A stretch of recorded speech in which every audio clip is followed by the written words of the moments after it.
listening to Making Data Simple, where we make the world of data effortless, relevant, and yes, even fun.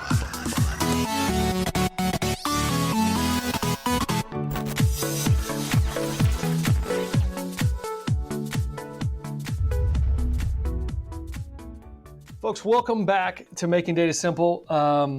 I'm glad that you're here. We're hopefully going to make data both simple and fun.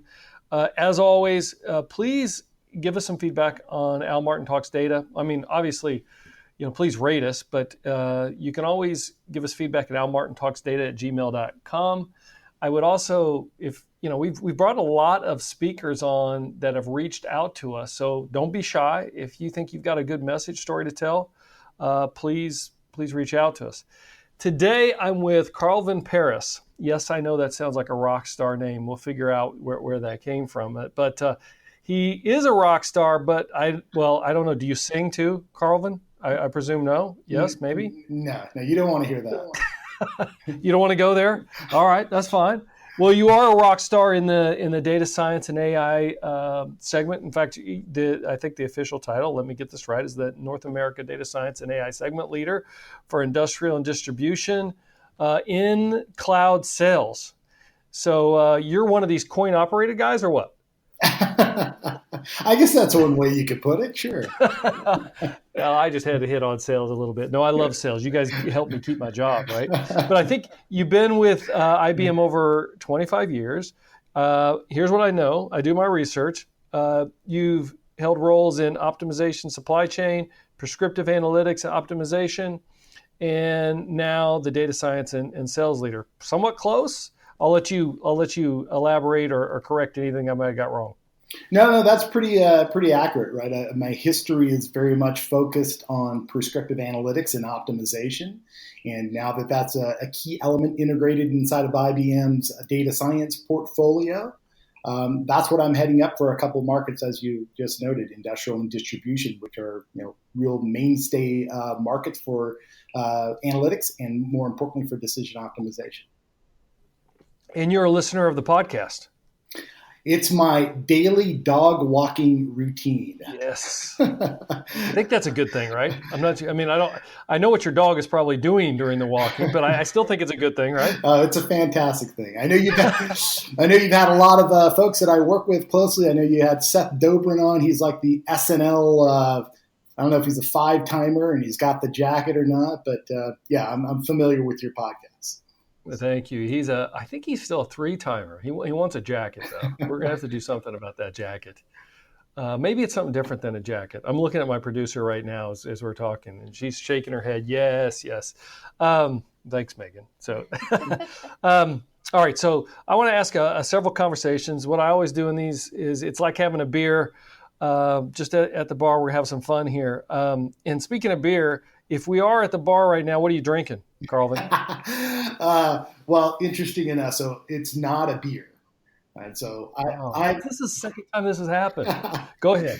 Well, so one of my go-tos is really a nice bourbon, right? There's a couple of reasons. All right. We get along so far. Yeah. Keep going. What is your favorite bourbon? Well, I've got several, but bourbon, regardless of the brand, is low in sugars, and that's something that I'm trying to stay away from. So Woodford Reserve is my go-to. Is it really low in sugar, though? If you believe it, I believe it, and I'm going with that. It is. Actually, the sugars are all taken out of it. So if you're in a low-carb diet or lifestyle, you want to stay away from the beers, and you want to consume as much bourbon as you can. All right, I'll have to check that out again. My favorite is Blanton's, I have to tell you, but it's very hard to find. But I have 3 bottles. I collect bourbons, actually. So you're a man of my own heart. But if I am drinking a beer, I'm still going to probably go with an IPA today. I'm going to go with the Tank 7. That's a Boulevard beer. If anybody's listening, it's very, very good. But it's out of Kansas City. So I think it's distributed across the U.S. But anyway, just a thought, see, because we're having beers here. So look, your LinkedIn profile describes you as helping businesses realize operational efficiency, new revenue streams, and competitive advantage with data science and AI. Man, so I've got this mentor, and that sounds very impressive, but he always comes to me and said, look, keep it simple. Reduce the fancy terms. So I'm not being critical at all, but tell me what that means.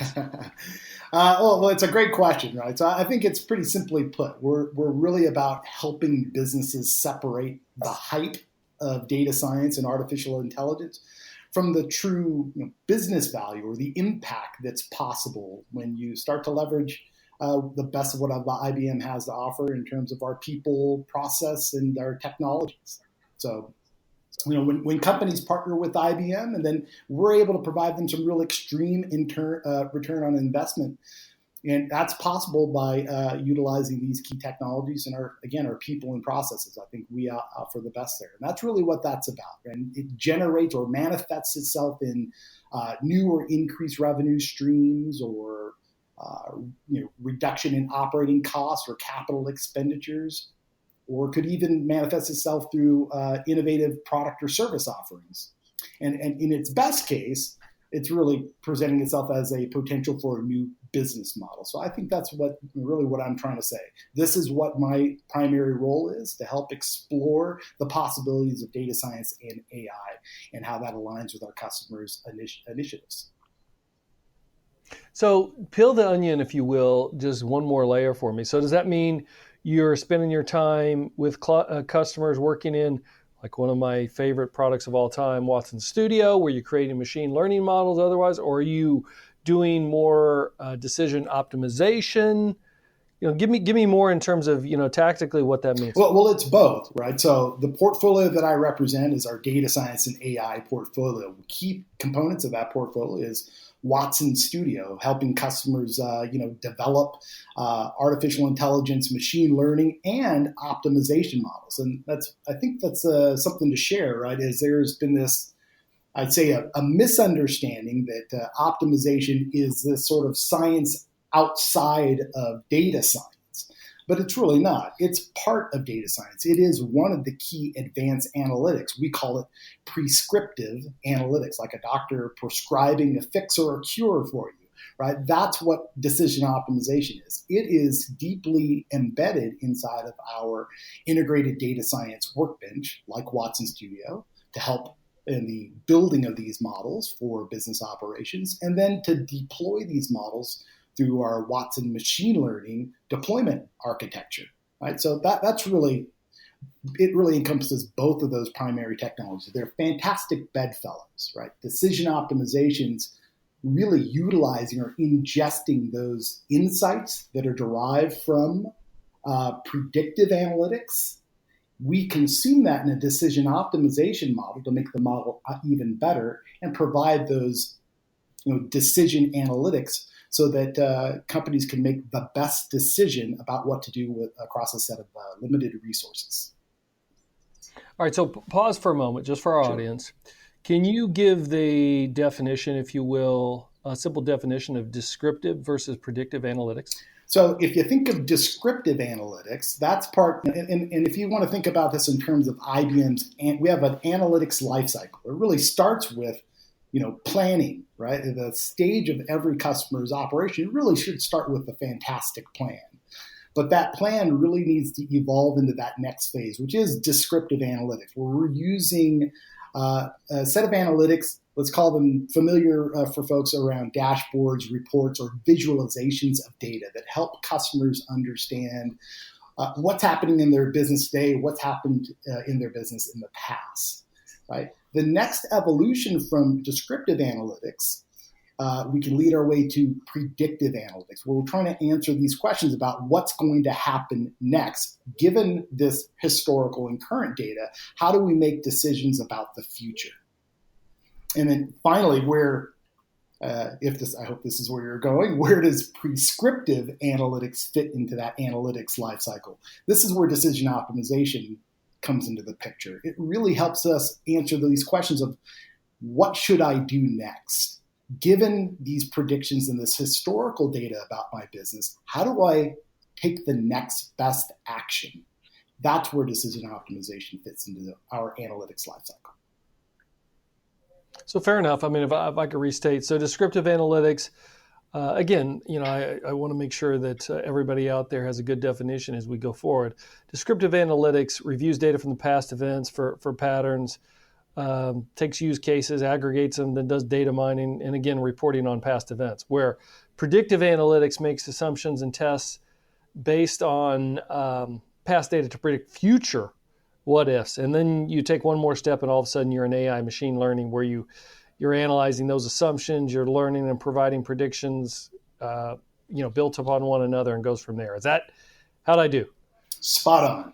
All right, spot on. So what I try not to do is I try to talk more technology versus get into products, but it might help me with products here. So guys, bear with me.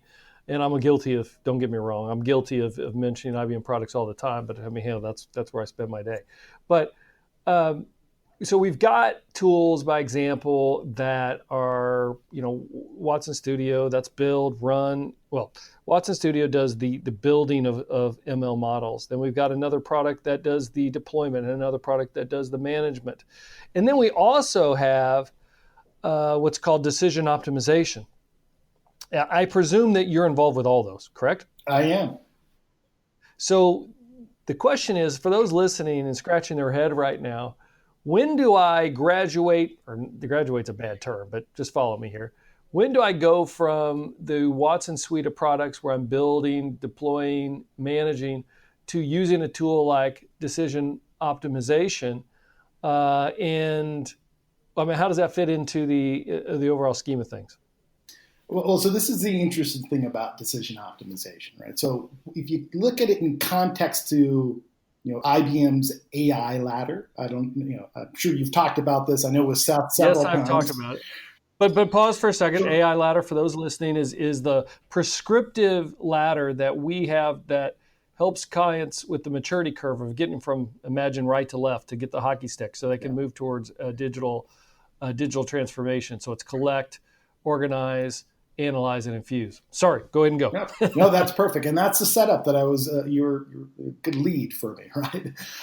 Right. So if the foundational steps around that AI ladder is really surrounding data collection and organization, that middle step or the middle layer around analyzing that data is really where decision optimization fits. And this is really where the core stack of our analytics capabilities live. Again, primarily around this predictive and machine learning set of analytics, and then decision optimization on the prescriptive side. It really lives inside that analytics layer. So in context of the AI ladder, where do customers start to utilize this technology? That's really where it is, right? It's still heavily dependent, like the rest of our analytics stack, heavily dependent on data. Right?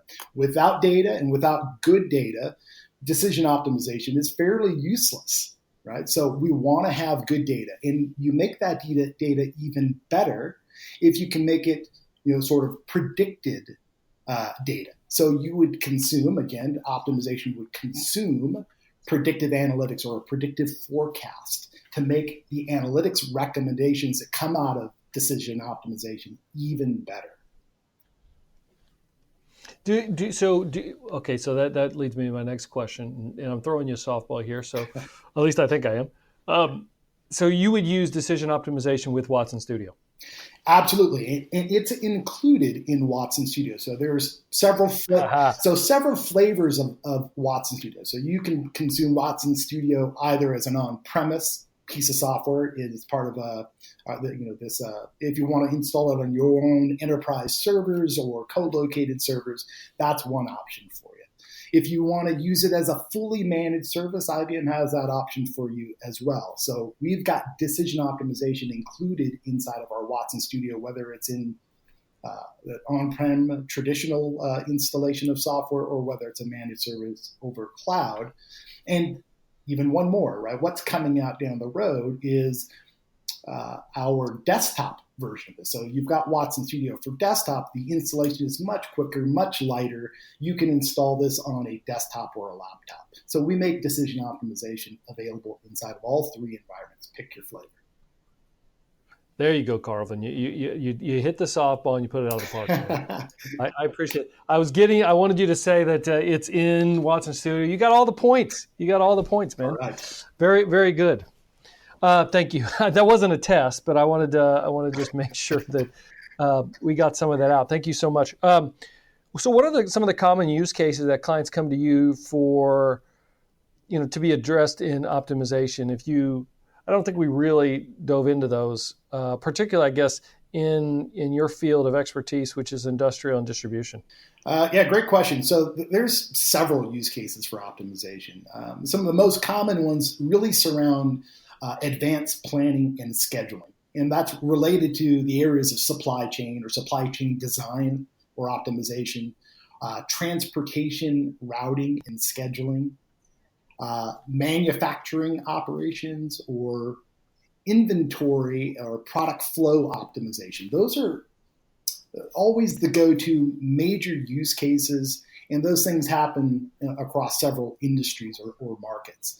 But if you look at, let's say banking or financial services industry, there's some common use cases around there for portfolio optimization or trade settlements. And we can look at retail for pricing and markdown optimization or category management, workforce planning and scheduling. That's applicable across industries, right? So, those are some of the use cases, industrial and distribution in particular. So, from an industrial perspective, so our industrial market is made up of several industries. In the automotive industry, under industrial, sales and operations planning is a very common use case.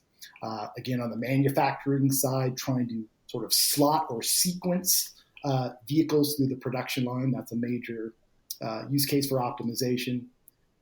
Aerospace and defense, they do master production scheduling or complex project scheduling. An airplane is a big ordeal. Line balancing across manufacturing lines and manufacturing facilities. So those are some of the use cases under industrial. Under distribution, again, a culmination of various industries, but in the consumer products industry, again, production planning and scheduling or network and production sourcing or inventory optimization. I mentioned already pricing optimization or markdown optimization, warehouse replenishment. And then travel and transportation. There's revenue management is a big category in this respect, trying to find the right pricing to put the right folks in the right seat or room at the right time. Right? So those are a lot of the common use cases. There's certainly some boutique use cases as well. So I presume that if I'm an airline, listening to everything you just said, that all airlines should be using this, right? They're the scheduling kings, if you will, at least as far as I'm concerned, given how much travel I'm doing in overselling flights, this and that. You'd think that decision optimization would be their top piece of software they're using on a regular basis. Yeah, absolutely. And there's a long history with airlines. All the major carriers have used CPlex, right? And some of our so IBM acquired a company called iLog back in 2009. And iLog, one of its early customers was American Airlines Decision Technologies. We probably know them today as Sabre. Yeah. And so they utilize CPlex in all sorts of ways, right? So again, for making sure that they're offering up the right pricing to customers at the right times, because there's a fixed cost to fly a plane every day. Right? So their ideal scenario is make sure there's a butt in every seat. Right? So they use this for pricing optimization. They use it for crew and fleet scheduling and pairing. They use it for ground operations, gate assignment, maintenance repair operations. Right, so there's so many use cases. The major airline carriers are sort of notorious for exploiting the use of optimization, and they typically have large staff of operations research practitioners. These are the folks that really know decision optimization incredibly well. They have the largest staffs in most industries, in most companies, right? It's usually you'll find them in airline industry companies. Is Sabre? Is Sabre still around? Saber's still around, absolutely. If you wouldn't mind, another step on the Sabre and the decision optimization, because I think this is interesting. Also, I'm often pained by my travel. Nothing against Sabre. I'm just talking about my travel that I do on airlines all the time. So what would decision optimization specifically do in this case? Again, when I'm looking at an airline industry full of delays, you have different maintenance issues. Everybody knows there's done any traveling. And then you're overbooking seats, and then you've got to figure out how to align. So how does that show up in terms of what I want to say, optimization that sits in front of any of these attendants that are at the terminal? I mean, what kind of decisions are they able to make because of like CPLEX? I mean, it's a fantastic use case, and every major airline has a system based on optimization that helps them to reaccommodate those passengers. Right? So again, the airline's interest is sort of twofold. One, you would hope, is to make sure that you as a customer are satisfied. You've paid for a ticket. You want to make sure that you've got a flight to get to your final destination. And you would believe that that's the primary order of interest for the airline. And it is. However, of equal importance is making sure that they can manage the cost of reaccommodating. It's very expensive for an airline to find another route, another plane to get you to your destination, because you are amongst many passengers. There are a lot of priorities and rules about which passenger is going to get that flight, but it needs to be balanced against the cost for reaccommodating. And this is a disruption that happens very frequently. As you mentioned, right, this happens to you. It happens to all of us. It happens to me frequently where my flight is delayed for various reasons and I need to get on the next one. So these airlines are looking at ways of reaccommodating you to make you happy, but balancing that again with the cost of reaccommodating. I wonder if sometimes it doesn't work too well or not well enough. I'll give you an example. I won't mention the airline, but it starts with an A. But outside of that, so I as I was coming here, I'm actually in Silicon Valley this week. I'm in the Silicon Valley lab with IBM. Fly out here a lot, and so I'm on the plane, and they canceled. Let me back up. They come over and say they got to do maintenance. First flight out, and about 30 minutes later, they say, we're still not there yet. We're still not there yet. The guy next to me, I was sitting in first class, luckily enough. So that was one good thing about it, because I was able to get some drinks and stuff. Just water, of course. I wasn't drinking beer that early in the morning. But and then the guy next to me says, I'm out. I said, why are you out? He goes, I've seen this before. He was using augmented intelligence right there. He says, I've seen this before. I'm going to go find another plane. So I'm like, they keep saying it's going to be better. It's going to be better. So I'm not going to, because I don't know what I'm going to find out there. And they said, hey, once you leave, you're off. We'll let you leave. So I'm like, no, I'm not going to do it. And then it kept getting delayed. And then I get this text that says, great news, we've rebooked you, because I had a layover and I was looking at almost missing my layover. And I'm like, well, I don't know that I wanted to be rebooked yet. And then it turns out it knew before I did, which is good, I guess, because all of a sudden they said, we're canceling the flight and because we got to ground it. So everybody off. So then I get off, but the problem is there was another flight that was leaving in another 15 minutes. But the people that made the smart decision to say, I'm just going to get off, I give up, like the gentleman sitting next to me, he got on that flight, and then I was left out of that flight, and the flight that I was that they rebooked me was like 4 or 5 hours later. So I don't know what they got to do there, but I think they got to optimize it a little more. That's what I'm saying. I should have left with that guy. So anyway. Look, I've been there too, right? A lot of us have. We provide the technology.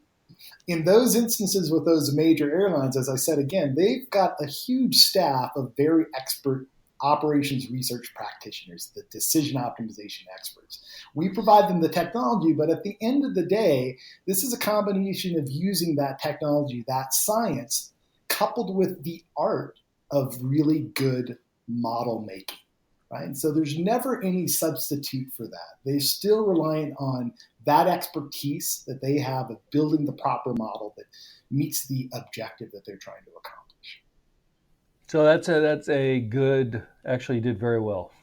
That's a good answer of it. In other words, you're saying, look, they got to tweak those models so that they can better this, and they don't go for an answer that's, I mean, it was nice that they rescheduled me like 4 hours later, but I couldn't. I mean, there were other options that were sooner. It was almost like they conveniently scheduled me to their convenience where they knew they wouldn't have a problem, but I wanted a sooner option. And ultimately, I did get an earlier option, but I had to go find it for myself in the end anyway. Hey, we've been going so well. I've even lost track of time. That's a sign that this is a great conversation and dialogue. Where can the folks out there that are listening reach out to you? I mean, we'll put your LinkedIn and different things like that in the show notes. Any other place that you'd have them go? No, I mean, that's a fantastic place for them to go. But there's a couple other options if you can add them in the links, right? But we've got you've got this digital technical enablement site. I'd encourage interested parties to go look at that on IBM's DTE. Digital technical enablement. There's a bunch of assets that help them to understand a little bit more about what is decision optimization. Of course, everything else in our analytics portfolio. Have them take a look at that. We've got a YouTube channel. If they prefer video, that's the place for them to go. Tons of videos and assets on the YouTube channel that we have, and there's several more. If they want a non-IBM resource to learn a whole lot more about it, have them take a look at Informs. Informs is our primary association or industry that really appeals to all of these operations research and management science practitioners. So have them take a look. INFORMS. All right. I will do that, and we'll get that also in the show notes. Hey, I got one last thing, and that's a lightning round. You know how this goes, right? If you've been listening, right? I've been listening. Yeah, hit me. Are you ready? I think so. And you're from California, right? You're living in Tahoe. Well, I'm originally from Hawaii. Wow. Via California, but I'm right now on the California-Nevada border. So Lake Tahoe literally splits California and Nevada right in half. Okay. I'm on the Nevada no state income side.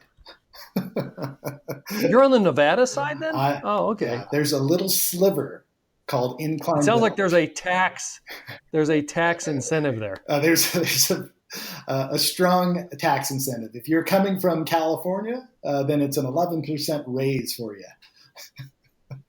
Wow, nice. I think yeah.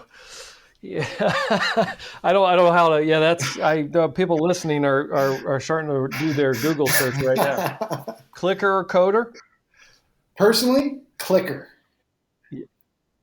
Clicker. Yeah. All right, I like it. PC or Mac? Mac these days. If you'd asked me that about a year ago, I'd had a different answer for you. All right. Or what I want to decision optimization, or I was going to say, I may have messed this up, but let's go. Decision optimization or SPSS stats, for those of that know about it. Decision optimization, absolutely. I knew that was an easy one. So easy. What has been, you've had a few roles at IBM. What's been your favorite role? Really, the role that I'm in right now. I think this role gives me a lot more exposure to companies across various markets. I really enjoy the fact that I get to work with all of our in-market sales team and their leadership. We've got a pretty diverse set of sellers. Right? There's a lot of junior sellers and a lot of experienced sellers. So it's always a pleasure to work with such a healthy mix of experience. So I do enjoy it. So if you could go back in time, what would you do differently in terms of your early learning or college career? I would probably, I know that my colleagues will laugh when they hear me say this, but I would probably find myself in some kind of operations research program. I certainly don't have those skills. And by the way, math, here I am selling one of the most complex math programs in the marketplace. I struggled incredibly hard with math. My placement exams in college put me at pre-algebra. I failed it the first time, got a C the next time. And I followed that pattern all the way through trigonometry, right? So it has always been the Achilles heel for me. But fundamentally and conceptually, I understand its value and its application and how that works in a business context. So what I'm missing to your earlier conversation is that very deep expertise around the mathematics side of this technology. So that's probably something that I would do differently. That's why I keep telling my daughters, no matter what they think of math, they've got to learn it. It is a life skill.